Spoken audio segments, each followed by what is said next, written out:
Hey plant fam! Welcome back to my channel. If you are new here, my name is Jaclynn. This is my jungle, and today I am talking to you about a very serious topic in the plant community that I think needs clarifying. Obviously it's not really that serious, but raise your hand if you are also a Hoya head, a hoe for Hoya, because I am. If you're new here, now you know. If you're not new here, then you already know that I have well over 50 varieties of Hoya, and I definitely have a tour of all of those, including a full-on houseplant tour coming for you guys very, very soon. I know I've been saying that for a while, but it's a lot. It's a lot to film, okay? So today I wanted to talk about some Hoya that I think often get really confused in the plant community.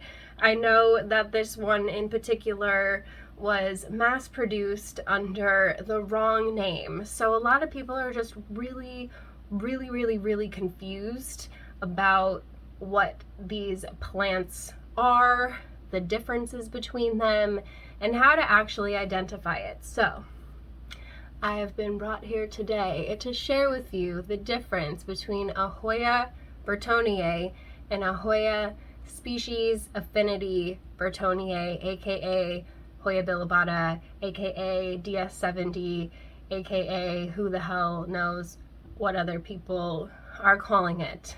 But they're all the same plant, and I am here to explain to you the differences between the two and how to know which one you have, because for the longest time I had both of these and I didn't know which was which, and then I finally figured it out. So here I am sharing it with you.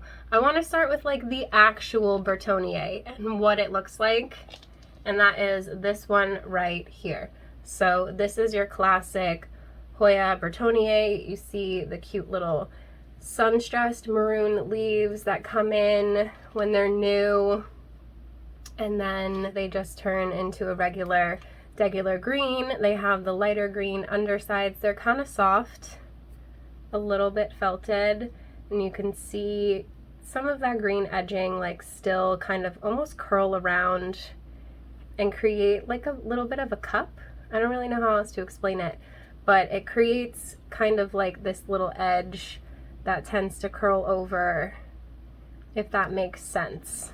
So this here is the Burtoniae. The leaves are a little bit more elongated, and I mean, she's beautiful.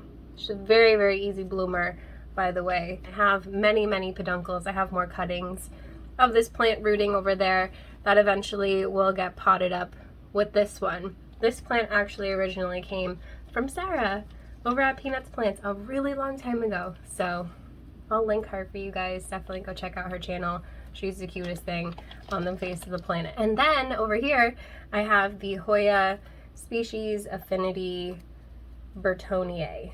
So basically that's just fancy Latin for it looks like the Burtoniae, but it's not. So if you can tell, it does have the same felted leaves. When you turn them over, they have that similar coloring and that edging. Thought that was a mealybug for a second.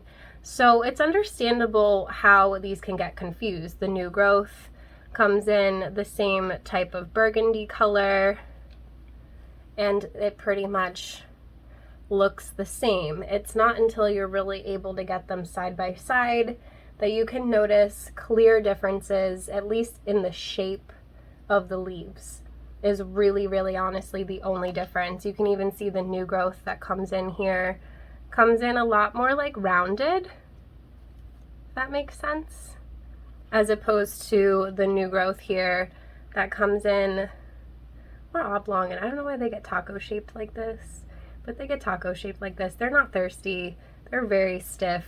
This plant is thoroughly watered, so I'm not exactly sure why they come in like that. Here's one that didn't, and you can see the shape is just completely different than these that have just a nice, smooth, flat, more rounded shape to the new growth. So that is going to be your easiest sign when it comes to telling these plants apart, because honestly, they look identical and their blooms are pretty much identical until you have them side by side. And you can see that there are very clear differences in the two different plants. So this one is the one that's often mislabeled, unfortunately, because people just don't know what it's called. And I know that they were going around, I don't know if it was Costa Farms, but they were going around the big box stores last year and they were labeled Bilobata / DS-70.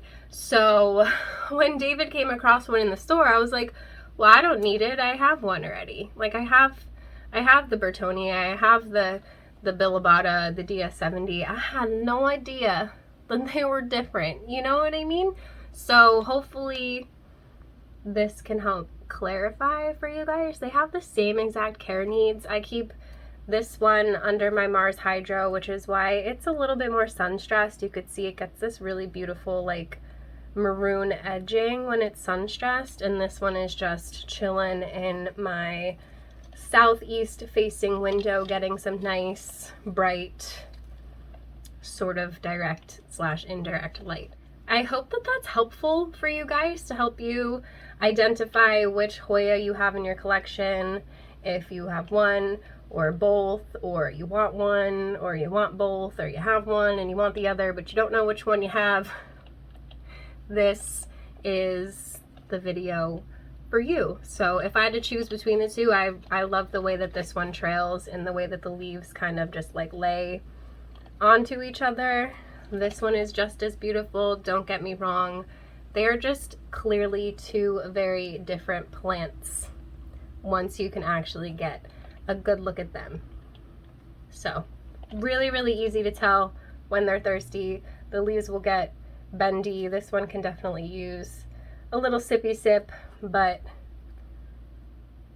it's super duper drought tolerant, so she'll be okay. She just put out this new vine because I gave her a trim. The fun thing with Hoyas is when, or any plant really, but I like to grow baby Hoyas, so when their growth is stunted, I like to take cuttings essentially and look for any places where there's no more active growth. So there's no more active growth coming out of this vine, so if I trimmed it even just a little bit, it's going to shoot hormone, growth hormone, back up into the top of the plant, and then that's when you'll get hopefully a new growth point and a nice new vine like I got here, because I did trim this plant recently. So I hope that you enjoyed that, and I hope that you find it helpful.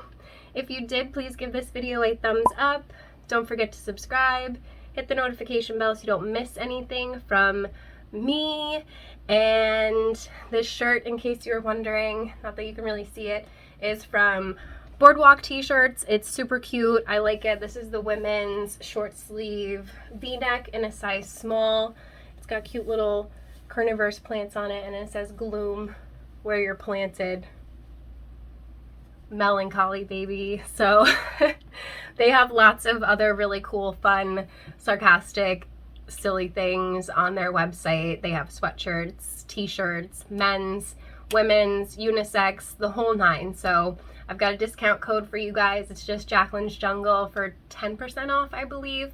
I'll leave it for you on the screen here, as well as the link in the description box. If you shop through my link or use my code, I get a small commission, so I appreciate you. Any of my links down there give me a little bit of a commission, so if you want to support my channel, that is one way that you can do that. Also, comment on this video, leave me some heart eye emojis. That's one of my favorite ones. I feel like I use it a lot.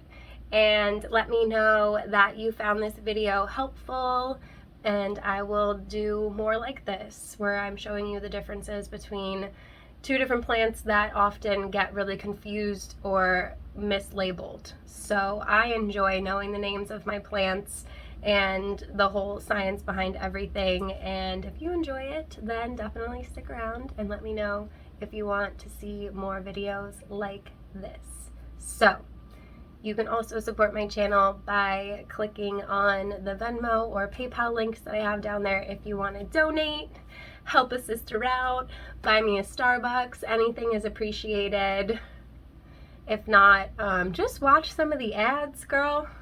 Because, like, I make money when you watch the ads. Don't watch anything horrible, obviously. Do you guys ever get the ones where it's, like, a really crappy music video that, like, homeboy made in his basement? Like, why?